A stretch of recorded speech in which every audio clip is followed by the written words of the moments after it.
নমস্কার বন্ধুরা, আনন্দমেলা পূজাবার্ষিকী 1414-তে প্রকাশিত সুনীল গঙ্গোপাধ্যায়ের লেখা উপন্যাস কাকাবাবুর চোখে জল এর ষষ্ঠ পর্ব আজ পড়ছি। জজ দোতলায় উঠে এসে দেখল কাকাবাবুর ঘরের দরজা বন্ধ। সে বাইরে থেকে দুবার ডাকল, কাকাবাবু, কাকাবাবু। কোনো উত্তর নেই। সে আবার বলল, কাকাবাবু, আমি জজ। তাও কোনো উত্তর নেই। জজ আস্তে আস্তে জিজ্ঞেস করল, কাকাবাবু, আপনি ব্যস্ত আছেন? এবারে ভিতর থেকে শোনা গেল কাকাবাবুর গলা। তিনি বললেন, না, ব্যস্ত নেই, কিন্তু দরজা খুলতে ইচ্ছে করছে না। তুমি পরে এসো। জজ অবাক হয়ে কয়েকবার চুপ পিটপিট করল, তারপর পা টিপে টিপে উঠে গেল উপরে। বিছানায় চিত হয়ে শুয়ে বুকের উপর বই রেখে পড়ছে সন্তু, আর একটা গান বাজছে মিউজিক সিস্টেমে। জজ ঘরে ঢুকে বলল, ব্যাড হ্যাবিট, ব্যাড হ্যাবিট। শুয়ে শুয়ে বই পড়া মোটেই ভালো নয়। তাহলে আর চেয়ার টেবিল বানানো হয়েছে কেন? সন্তু বলল, তুই যে বিছানায় বসে বসে ব্রেকফাস্ট খাস, তাহলে খাওয়ার টেবিল থাকে কেন বাড়িতে? জজ বলল, ওটা হচ্ছে রোমান স্টাইল। রোমের বড় বড় লোকেরা বিছানায় শুয়ে শুয়ে খেত আর বিরাট বিরাট ডেকুর তুলত। আমার অবশ্য ডেকুর উঠে না। সন্তু বলল, রবীন্দ্রনাথ ঠাকুর শুয়ে শুয়ে লিখতেন আর পড়তেন। জজ জিজ্ঞেস করল, তুই বুঝি রবীন্দ্রনাথ ঠাকুরকে শুয়ে শুয়ে পড়তে দেখেছিস? সন্তু সঙ্গে সঙ্গে বলল, তুই বুঝি সেকালের রোমের লোকদের শুয়ে শুয়ে খেতে দেখেছিস? জজ বলল, হ্যাঁ, দেখেছি, সিনেমায়। সন্তু উঠে বসে জিজ্ঞেস করল, তুই আমার শরদিন্দু গ্রন্থাবলীটা ফেরত এনেছিস? জজ বলল, এখনও শেষ হয়নি, আস্তে আস্তে পড়ছি। সন্তু বলল, তোর কাছে আমার অনেক বই জমে যাচ্ছে জজ। জজ বলল, আমি একসঙ্গে 3-4টে বই পড়ি। একবার এ বইয়ের 2 পাতা, আবার বিকেলে আর একটা বইয়ের 3 পাতা। হঠাৎ কথা থামিয়ে জজ সন্তুর দিকে একটুক্ষণ একদৃষ্টে তাকিয়ে রইল। তারপর আস্তে আস্তে বলল, কাকাবাবুর কি হয়েছে রে সন্তু?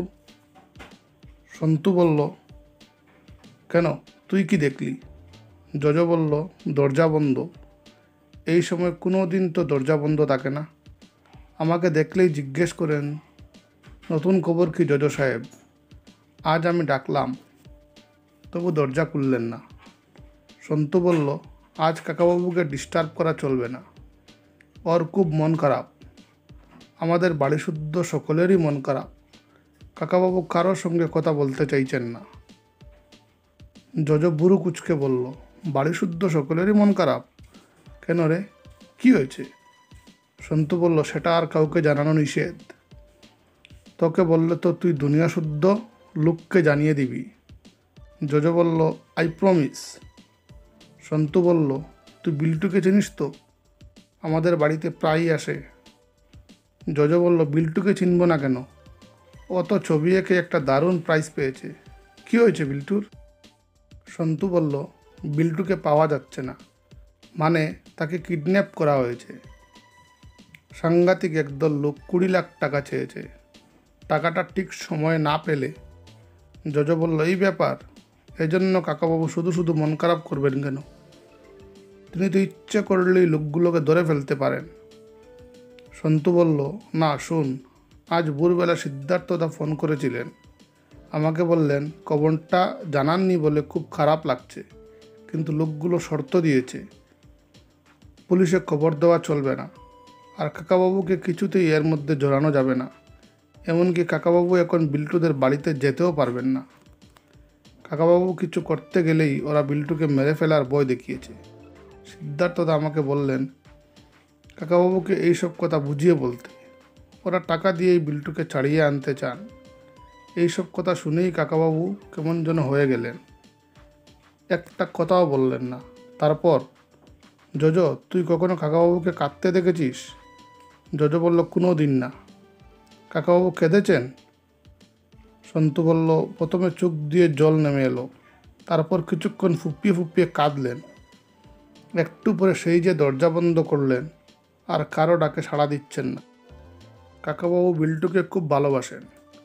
জোজো বলল, কাকাবাবু সব ছোট ছেলে মেয়েদেরই ভালোবাসেন, ছোটদের কষ্ট উনি সহ্য করতে পারেন না। এখন কি হবে?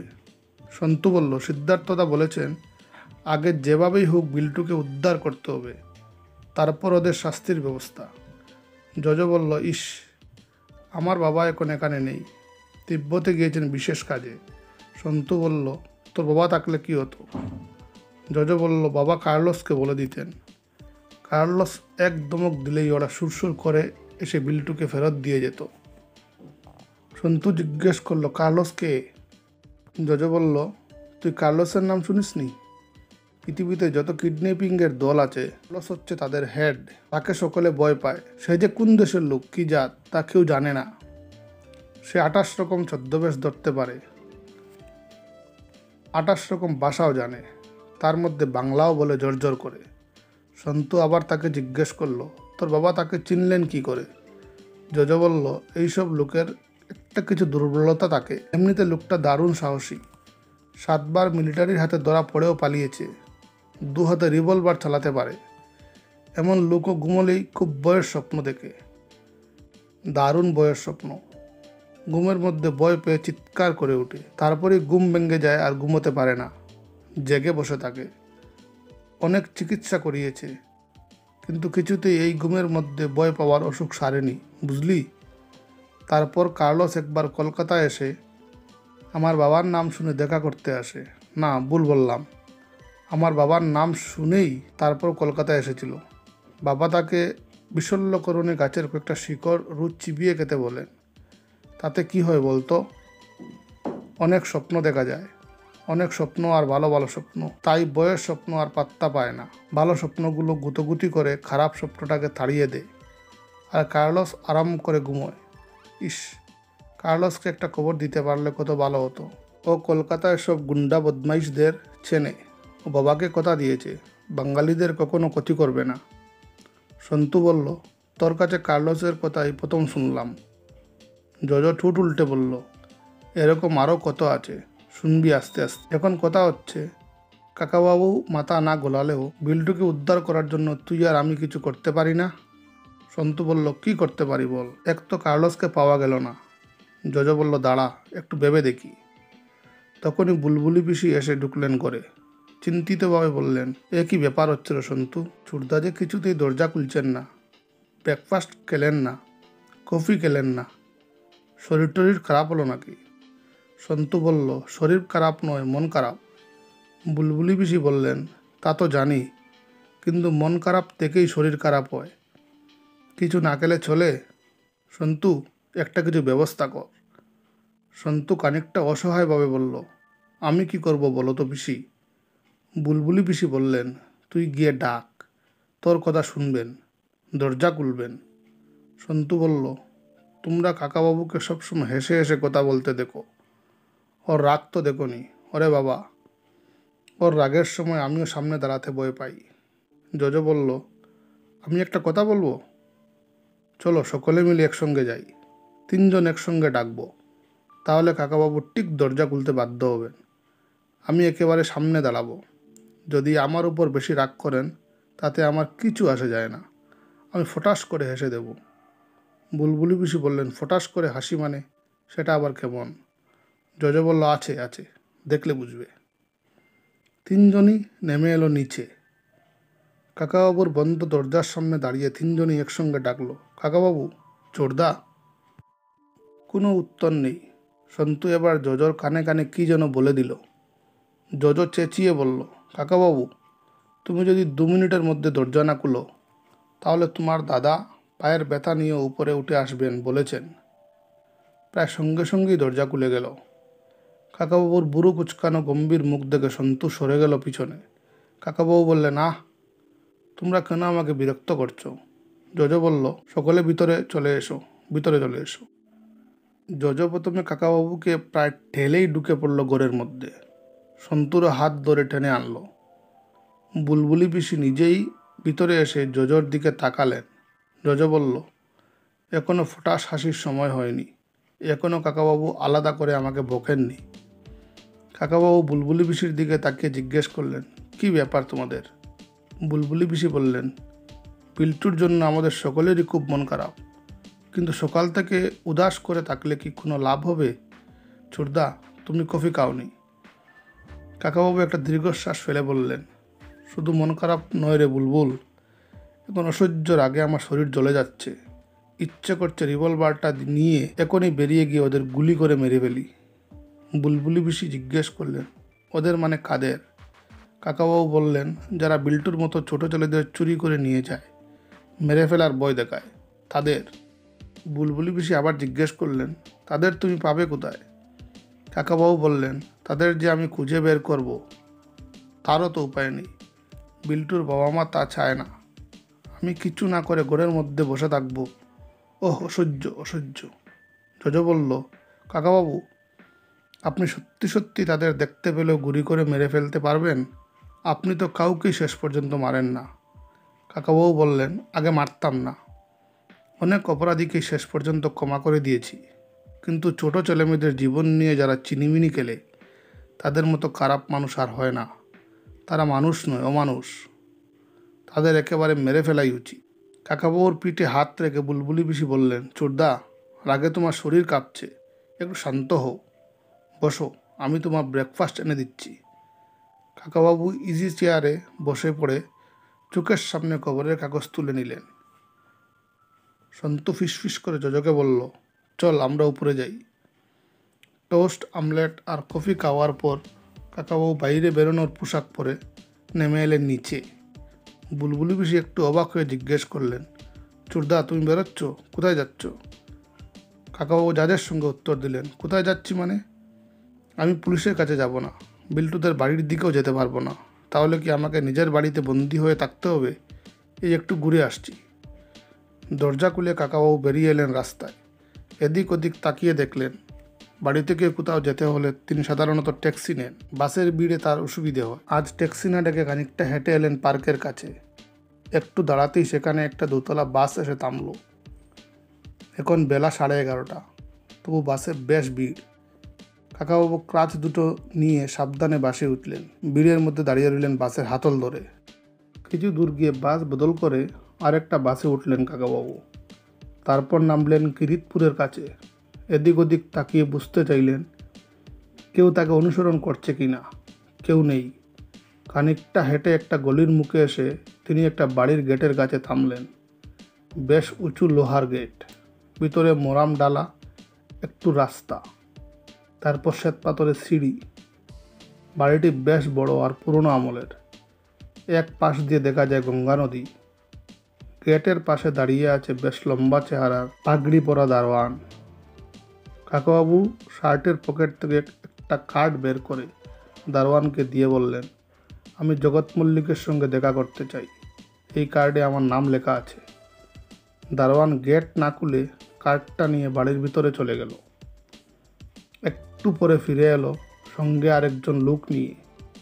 ধুতির উপর সাদা শার্ট পরা সেই লোকটি কাছে এসে বুড়ো কুচকে জিজ্ঞেস করলো, আপনি সত্যি রাজা রায়চৌধুরী?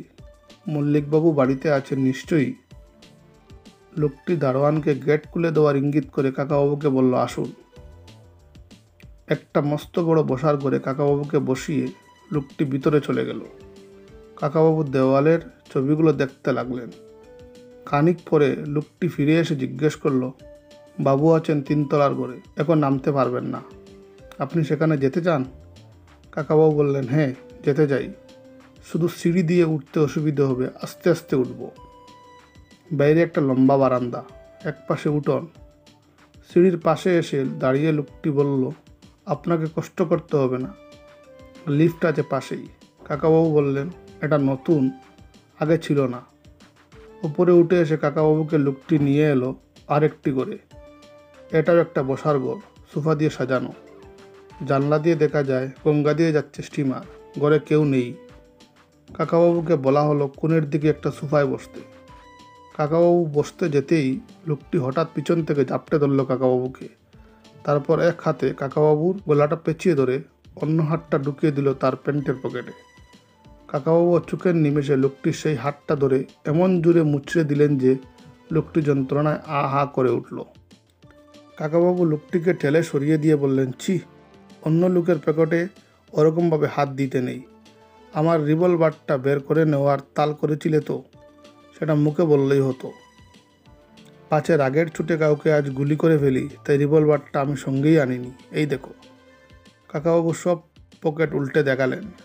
তখনই একদিকের পর্দা সরিয়ে ঘরে ঢুকলেন জগৎ মল্লিক।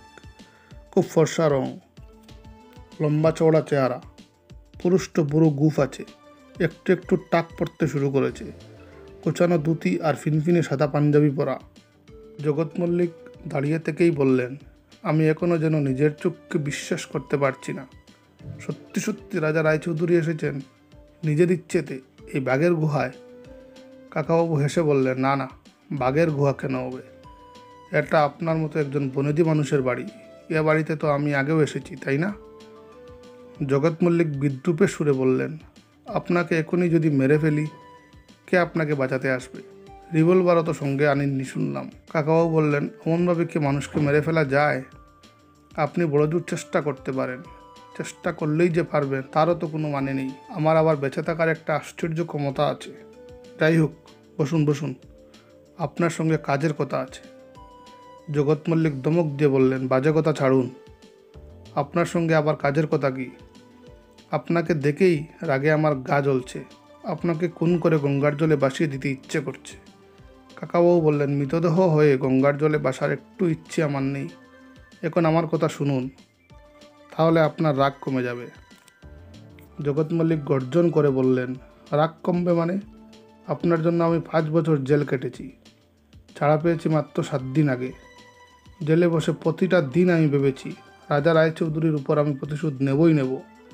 পানে না মারলেও আর একটা পা খুঁড়া করে দেব। কাকাবাবু বললেন, সে যখন দেওয়ার তখন দেবেন। আপনি জেল কেটেছেন দামি দামি সব মূর্তি বিদেশে পাঠাতে গিয়ে ধরা পড়েছেন বলে। জগৎ মল্লিক বললেন, আপনি আমাকে আর আমার ভাইকে ধরিয়ে দিয়েছেন। কাকাবাবু বললেন, ওইসব অসৎ কাজ না করলে ধরা পড়ার কিংবা জেল কাটারও প্রশ্নও ছিল না। যাই হোক মল্লিকবাবু, আপনারা কি কখনো ছোটো ছেলেমেয়েদের বিদেশে বিক্রির ব্যবসা করেছেন? কিংবা ছোটো ছেলেমেয়েদের চুরি করে তাদের মেরে ফেলার ভয় দেখিয়ে বাবা মায়ের কাছ থেকে মোটা টাকা আদায় করার কারবার করেছেন?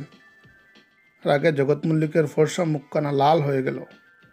আবার তিনি গর্জন করে বললেন, কি, আমরা ওসব নোংরা কাজ করি? কখনো না। বিদেশে মূর্তি চালান দেওয়া আমাদের অনেক দিনের ব্যবসা। তার মধ্যে কোনটা চুরাই কিংবা কোনটা পাঠানো বেআইনি তা আমরা জানবো কী করে? ছোটো ছেলেমেয়ে বিক্রির মতো কুৎসিত কাজ আমরা কখনো করি না। কাকাবাবু বললেন, আমারও তাই ধারণা। টাকার জন্য আপনারা অত নিচে নামবেন না। কিন্তু কারা ওইসব নোংরা কাজ করে তাদের নিশ্চয়ই আপনারা চেনেন। জগৎ মল্লিক বললেন, ওরকম 2-1টা দলের কথা জানি বটে। কাকাবাবু বললেন, একটা ছোট ছেলে, 8-8.5 বছর বয়স, সে আমার খুবই প্রিয়। ছেলেটি খুবই গুণীও বটে। তাকে ওই রকম একটা দল ধরে নিয়ে গিয়েছে। ছেলেটির কোনো ক্ষতি হলে আমি কিছুতেই সহ্য করতে পারবো না। কোন দল ওই ছেলেটিকে ধরে রেখেছে সে খবর আপনারা নিশ্চয়ই চেষ্টা করলে জানতে পারবেন। আজকের মধ্যেই সে দলটার নাম আমাকে জানালে আমার খুব উপকার হয়। জগৎ মল্লিক বললেন, আপনার উপকার হয়? চেষ্টা করলে খবরটা আমরা জানাতে পারি, কিন্তু আপনার সেই উপকার আমরা করব কেন? কাকাবাবু বললেন, তার বদলে আমি আপনাদের এমন এক উপকার করতে পারি। এমন সময় কে যেন হুঙ্কার দিয়ে বলে উঠল, কই কই, কোথায় সে? পর্দাটা সরিয়ে ঢুকলো আর একজন লোক, ঠিক থিয়েটারের মতো। লোকটির চেহারা হুবহু জগৎ মল্লিকের মতো, শুধু ধুতি পাঞ্জাবির বদলে প্যান্ট শার্ট পরা। বোঝাই যায় এরা যমজ ভাই। এর নাম মাধব মল্লিক। মাধব মল্লিকের হাতে জকজকে একটা তলোয়ার। সেই তলোয়ার তুলে তিনি বললেন, এই যে সত্যি রাজা রায়চৌধুরী, এবার গোচাং করে ওর মুন্ডুটা এক কোপে কেটে ফেলব। কাকাবাবু শান্তভাবে বললেন, নমস্কার মাধববাবু, বসুন, কথা আছে। মাধব মল্লিক বিকৃত গলায় বললেন, কথা? কোনো কথা নেই। এখন আমি রক্তগঙ্গা বইয়ে দেব। এর জন্য আমরা 2 ভাই জেল কেটেছি। মাধব মল্লিক খুব কাছে এগিয়ে আসছে দেখে কাকাবাবু উঠে দাঁড়ালেন। একটা ক্রাচ তুলে দিয়ে আটকালেন মাধব মল্লিকের হাতের উদ্ধত তলোয়ার। মাধব মল্লিক আবার মারার চেষ্টা করতেই কাকাবাবু আটকালেন। এরকম 2-3 বারের পরই কাকাবাবু ওর ডান হাতের কবজিতে এত জোরে মারলেন যে তলোয়ারটা কষে পড়ে গেল মেঝেতে। কাকাবাবু সেটাকে দূরে সরিয়ে দিয়ে বললেন, মাধববাবু, তলোয়ার শুধু হাতে ধরলেই হয় না, ভালো করে চালানো শিখতে হয়। ওসব না শিখে রাজা রায়চৌধুরীকে আক্রমণ করা যায় না। বসুন, এখন কাজের কথা হবে। এবার জগৎ মল্লিকও বললেন, বসো মাধব, উনি কি বলছেন একবার শুনে নি। মাধব মল্লিক ডান হাতটা নাড়তে নাড়তে ফু দিতে লাগলেন। কাকাবাবু বললেন, ছেলেটির নাম বিল্টু, ভালো নাম নীলধ্বজ। 3 দিন আগে তাকে ধরে নিয়ে গিয়েছে। কারা তাকে চুরি করেছে, কোথায় তাদের আসল ঘাঁটি, এসব আমার জানা দরকার। জগৎ মল্লিক বললেন, ধরুন আপনাকে জানালাম, তার বদলে আপনি আমাদের কি উপকার করবেন। কাকাবাবু জিজ্ঞেস করলেন, আপনার ছেলে বিশ্বজিৎ এখন কোথায়। জগৎ মল্লিকের মুখখানা একটু যেন ম্লান হয়ে গেল। আস্তে আস্তে তিনি বললেন, সে কোথায় তা তো আমি জানি না। কাকাবাবু বললেন, সে কোথায় তা আপনারা ঠিকই জানেন, আমিও জানি। আপনারা তাকে লুকিয়ে রেখেছেন। এত অল্প বয়সে সে লেখাপড়া ছেড়ে বাজে দলের সঙ্গে মিশে একেবারে বকে গিয়েছে। 3টে পেট্রোল পাম্প ডাকাতির ব্যাপারে সে জড়িত। কুচবিহারের বিখ্যাত মদনমোহন মূর্তি সে চুরি করে কোথাও লুকিয়ে রেখেছে। সেখানকার মন্দিরের এক পুরোহিতের সে 3খানা দাঁত ভেঙে দিয়েছে। পুলিশ তাকে খুঁজছে হন্যে হয়ে। ঠিক বলছি কি না? 2 ভাই জগাই মাথায় চুপ করে রইলেন। কাকাবাবু বললেন, বেশি দিন সে ফেরার হয়ে থাকতে পারবে না, ধরা সে পড়বেই। মাত্র 23 বছর বয়স। এই বয়সে সে জেলে গিয়ে পাকা পাকা ক্রিমিনালের সঙ্গে মিশে নিজেও পাকা ক্রিমিনাল হয়ে উঠবে। আপনারা তাই চান? জগৎ মল্লিক জিজ্ঞেস করলেন, আপনি কি বলতে চান খুলে বলুন না। কাকাবাবু বললেন, আমি তাকে সৎপথে ফেরাতে চাই। জেলে পাঠালে সেটা হবে না, বরং এবারের মতো তাকে ক্ষমা করে দিলে আপনারা চেষ্টা করে তাকে বিদেশে পাঠিয়ে দিতে পারেন। সেখানে আবার পড়াশোনা শুরু করতে পারবে। অন্যরকম পরিবেশে সে আর অপরাধের পথে যাবে না। আমি ব্যবস্থা করব যাতে পুলিশ তাকে না ধরে এবারের মতো। শুধু মদনমোহনের মূর্তিটা ফেরত দিলেই তাকে ক্ষমা করা হবে। জগৎ মল্লিক বললেন, আপনি সত্যিই সে ব্যবস্থা করে দিতে পারবেন? আপনি বাঁচাতে পারবেন আমার ছেলেটাকে? এই 2 যমজ ভাইয়ের কথা আছে কলকাতার জঙ্গলে বইয়ে। কাকাবাবু বললেন, মানুষকে শাস্তি দেওয়ার বদলে তাকে ভালো পথে ফেরানোর আনন্দই তো বেশি। আমি কথা দিচ্ছি, পুলিশ তাকে এবার ধরবে না। তবে আবার যদি সে কোনো রকম কুকাজ করে তবে তার ডবল শাস্তি হবে, এটাও ঠিক। জগৎ মল্লিক বলে, না না, তাকে আমরা জার্মানি পাঠিয়ে দেব। আপনার এই কথার উপর নির্ভর করা যায়? কাকাবাবু বললেন, রাজা রায়চৌধুরী কোনো কথা দিলে তার খেলাপ করে না কখনো। বিশ্বজিৎ সম্পর্কে নিশ্চিত থাকতে পারেন। আমার ওই খবরগুলো আজই বিকেলের মধ্যে চাই। জগৎ মল্লিক বললেন, আজই বিকেলের মধ্যে পারবো কিনা জানি না, কিছুটা সময় তো লাগবেই। কালকের মধ্যে সব জেনে যাব আশা করি। কাকাবাবু উঠে দাঁড়িয়ে বললেন, একেবারে পাকা খবর চাই। দলের পান্ডাকে আর কোথায় তাদের ঘাঁটি। জগৎ মল্লিক বললেন, যেমনভাবেই হোক সেসব খবর আমি জোগাড় করবই। আমার ছেলেটাকে আপনি বাঁচান। কাকাবাবু মাধব মল্লিকের দিকে তাকিয়ে বললেন, আপনার কবজিতে একটা কিছু মলম লাগান, নইলে কিন্তু ওই জায়গাটা ফুলে যাবে আর খুব ব্যথা হবে। ধন্যবাদ। পরবর্তী পর্ব আগামী দিন।